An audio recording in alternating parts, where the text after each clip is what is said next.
So I recently had the amazing opportunity to design some merch for my studio Cuesta in collaboration with some other dope creators, Moy, Shua, and Nate. They run their own studio over in Chicago, and they're going to be launching this thing called Creator Mag, where they're interviewing a bunch of creatives, and they invited me to design a merch collection for it, as well as be a feature in the magazine. I don't really know where I fit in this creator world, so it's crazy to be a feature in this magazine that has Hank and John Green on the cover. I was pretty stoked on how all this stuff turned out, so in this video, I want to take you a little bit through the process. From the initial designs and concepting, all the way to filming a commercial for the merch line. Let's get into it.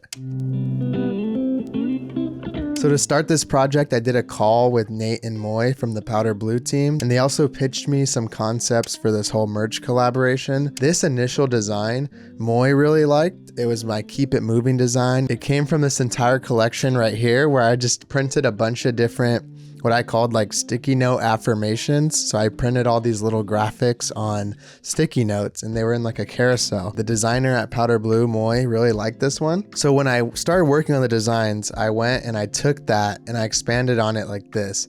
I changed up the sizing a little bit, fixed some of the spacing, made sure the halftone was all dialed in, and then also added this fun lockup. I really wanted to contrast that stretched sans serif with the halftone with a more kind of sharp and more aggressive, I guess, for lack of a better word, serif. And then I also use this typeface carbon right here, which I really like for smaller text. And kind of a little Easter egg, we have the coordinates for Covina, where I'm from, and Chicago right here, where Powder Blue is based. And I also created this halftone by just stretching out some text in the filter gallery using the color halftone somewhere in here, and then blurring it to get that kind of bleed effect. Wanted to create a front lockup that kind of matched it. I experimented with some different layouts and stuff, and inevitably I went with the Keep It Moving with a similar halftone right here, small carbon font, little text on the outside. This is kind of an Easter egg too. It's thank you, Mr. Murray. This teacher I had, Mr. Murray, who kind of got me into graphic design in the first place in high school. I wanted to kind of throw that in there. And just, you know, the similar Cuesta Studio and Powder Blue right here. From there, we had to mock up everything, right? So the original ones were something like this. We were mocking them up on LA Apparel, and then we ended up going with the Chaka garment dyes, which are really similar. I'll show you right now too. The original pitch, we had this light gray and black version, the navy blue and yellow, and then the red and black.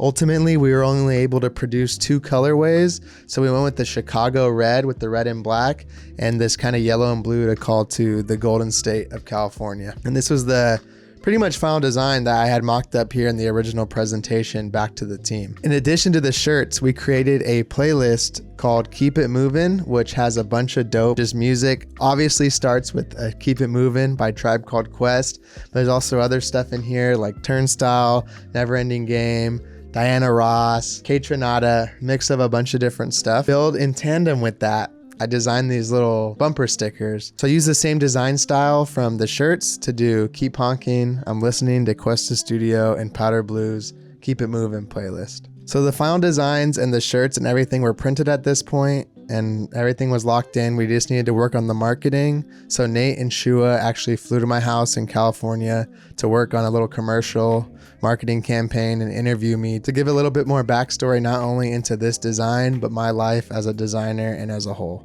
So let's get into that part. Nice to meet you, man. So it's the last time you guys saw each other in like France? Yeah. Nice. Nice. They hate vloggers there. But it's not like, we're good, but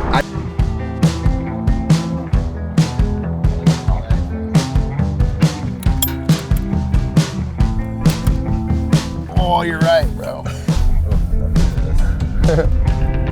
So we're going right here to these old apartments that I used to live in. Yeah. Right here in off this street. This is where I moved to when I moved from Covina when I was in like 7th grade.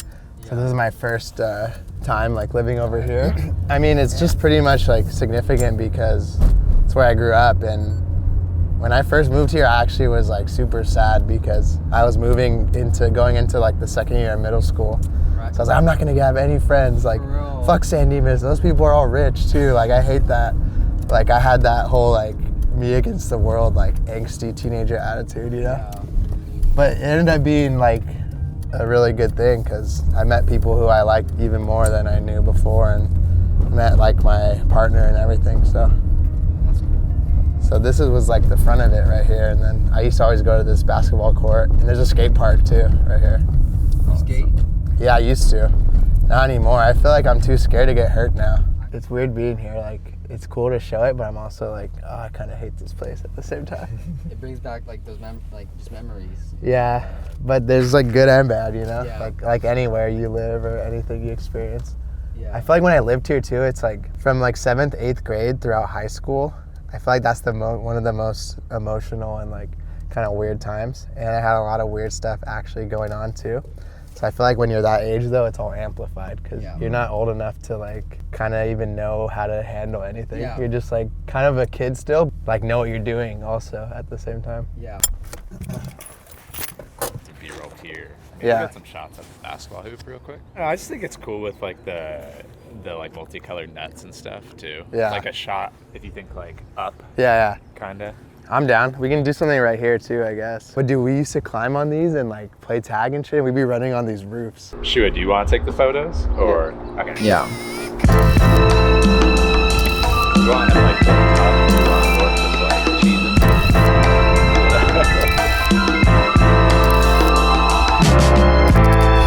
Blue and yellow.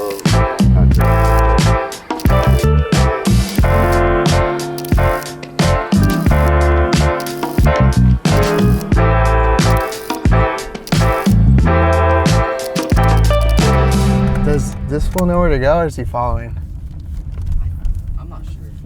Oh fuck! I'm gonna get a workout here. At least the car's like light and small, you know? Yeah, I've driven a big ass truck before with no power steering, like an old like metal like Chevy. And that shit's hard. So this is like the downtown right here. Like it's pretty lame, like if San Dimas downtown. It's very like Western. Downtown? Yeah, I don't know, like it used to be all wooden, the ground. So whenever you would be skating or something, you had to walk through this part because it was just like straight wood.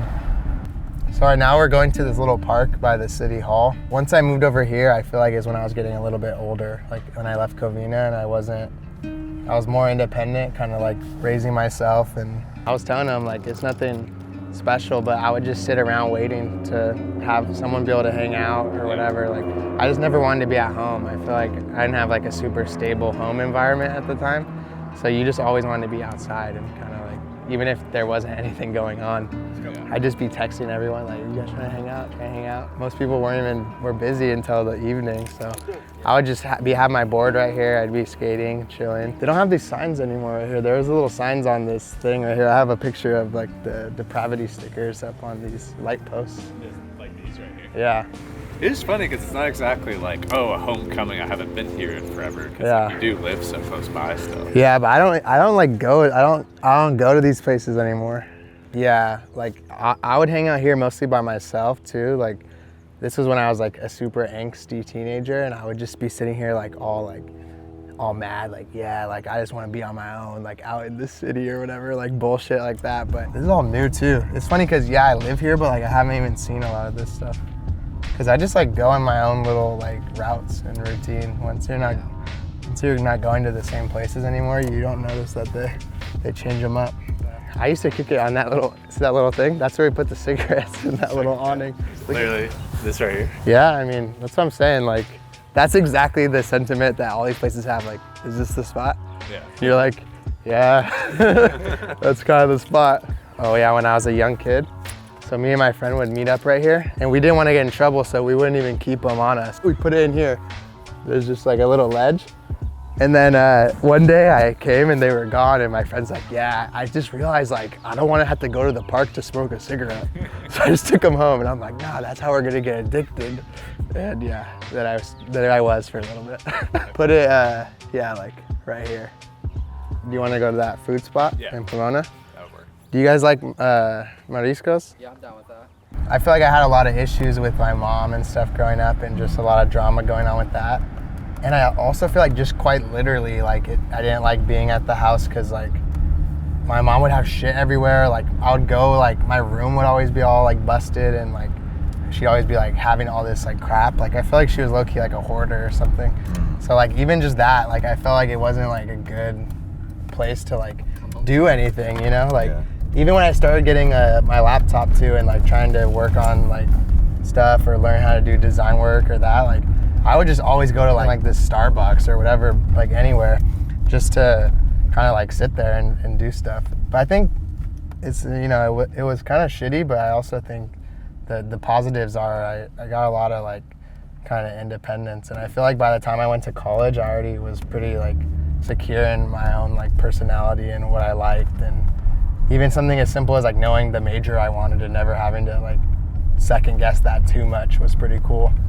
Whereas like I knew some kids in the dorms who like they didn't even know how to do laundry and shit. It was so weird, like meeting grown-ups essentially that were still like, they need their like parents, you know, to do stuff for them. But no shade on them. It means they probably had a good fucking setup, you know? Nice to have good parents. Yeah. So this is kind of like the start of the road I was talking about. Like people smash through this area right here. And look, I'm not even like on the accelerator because we're on like an incline.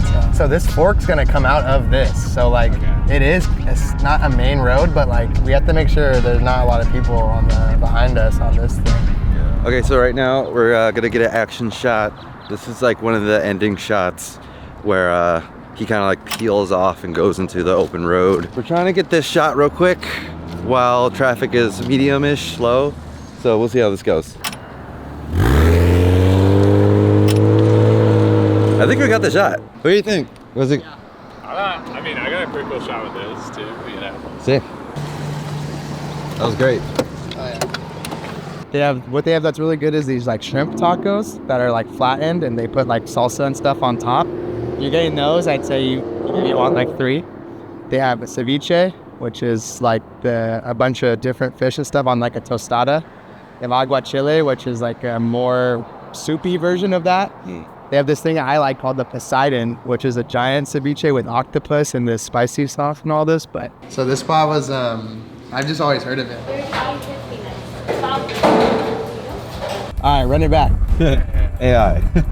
I'm really like against that stuff, but I'm also like not against it where I'm scared. Like I'm just gonna do what I do and do what I like, and whatever happens around me in the world and technology, like kind of out of my control. So what's the point of like feeding into the like either over optimism or over fear of it all? Also, I think a lot of the big tech companies and like especially like people who think they want to make AI like art and movies and stuff, I don't think they fully understand the sentiment of like Gen Z and the below generation of how much disdain they have for that stuff. Like they don't want to watch something just because it's cool, even if it's AI generated or whatever. They want to see something that someone made, and they want to, like, you almost need the proof. Like the proof saying someone made something is almost going to be like in itself like, oh, that's a cool thing, probably someone actually made it. Like how people will say like, oh, A24 produced that movie, it's probably good. That's how I even feel though with taste, not just like with design work and art forms, but I've even started to feel that way with like how I operate with like YouTube and content. Like there was a time where I had more taste because I didn't know how to play the game. And then I feel like there was an era where I went way too like Mr. Beast, like trying to do like the thumbnails I thought would work and like stuff like that. And now I've learned how that works, but I'm like, how can I make it like my taste and my style? Because I think with the more creative content, like people, like if you do stuff about art, design, filmmaking, those same rules don't apply because your viewers are people who are actually going to criticize the aesthetics of everything, not just how clickable something is. There's a weird fine balance to navigate all that stuff, I feel like. You ready? And action.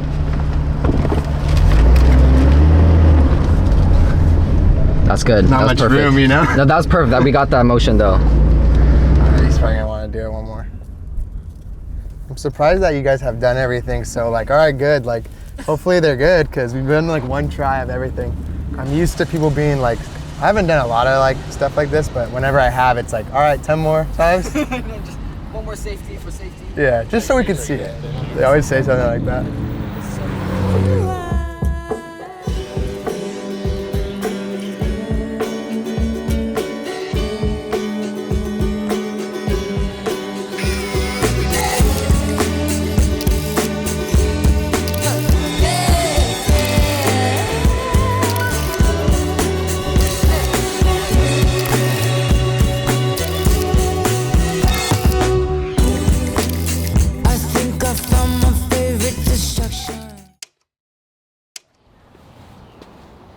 Is it bigger? Yeah, we scaled it up a little bit, but Okay. right now we're at Big Tree Park. So this is like a little park here in Glendora that I always used to go to when I was young.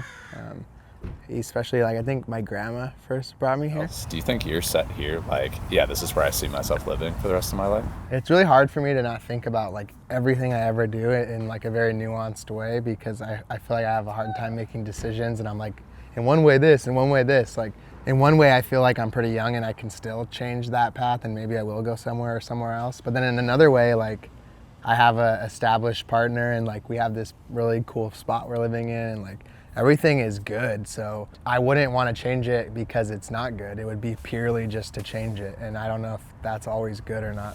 What's the feeling when you go to all these spots we've gone through today? Like, because I know you said like even though they're so close, you don't necessarily like go to the city hall on the day-to-day, right? So Right. It doesn't feel like significant or special or important because it's like something I might happen to just drive by.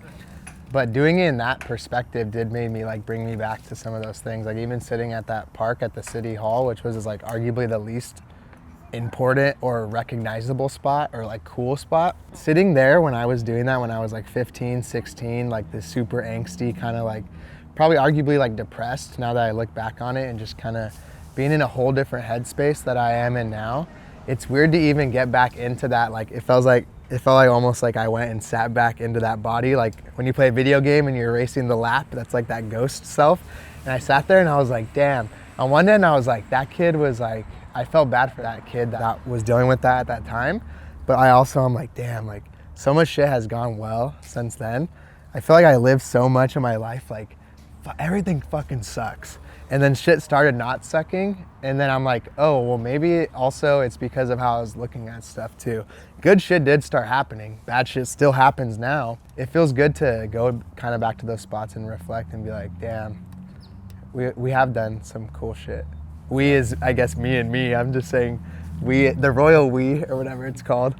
But I think a lot of artists and creatives, designers, whatever, have a bad time like really looking at what they've accomplished or being proud of what they're doing, because you have to be in that so disciplined mode to even get there that you don't really like smell the roses. I'm trying to get better at that without getting complacent either, you know, finding that sweet spot. When I heard that, the Tribe song, like Keep It Moving, I just really liked that chorus and that sentiment or the hook. And it was something that I always really liked as a little mantra, kind of abstract way to live your life. I'm excited with how the design came out, and I think I just wanted to tell you guys too, like this shit was fun to work on, so I appreciate it. Even from call to ideation to concepting to iterating on the design, and then you having this vision for the writing and the story, and Shua and Tyga helping with the filming and everything.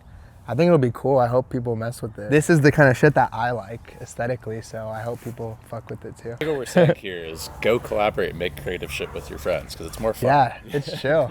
It's as long as the people are cool, like it's usually gonna turn out pretty well.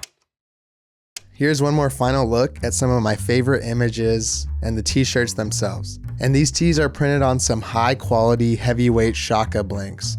No bullshit ass Gildan or comfort color blanks around here. And I'm just super stoked on how this little mini collection turned out. And even though it's a collaboration, it is technically the first ever Questa Studio wearable product. So if you want to rep Questa and be a part of a dope limited drop, then definitely go check these out today. I'll put a link in the description, or you can head over to the website powderblue.shop. Huge thank you to the team at Powder Blue, Shua, Nate, and Moy, as well as Tyga for helping us with the shoot. A huge thank you to all of you, especially any of the OGs on the channel. Thank you for being a constant supporter of my design and content. And without you all, none of this stuff would be possible. It's crazy to think we went from creating shitty Adobe Photoshop tutorials in my apartment to now being able to collaborate with other dope creators and having people fly out here just to create a campaign for a merch drop. So for real, thank you. And it pays off to keep it moving.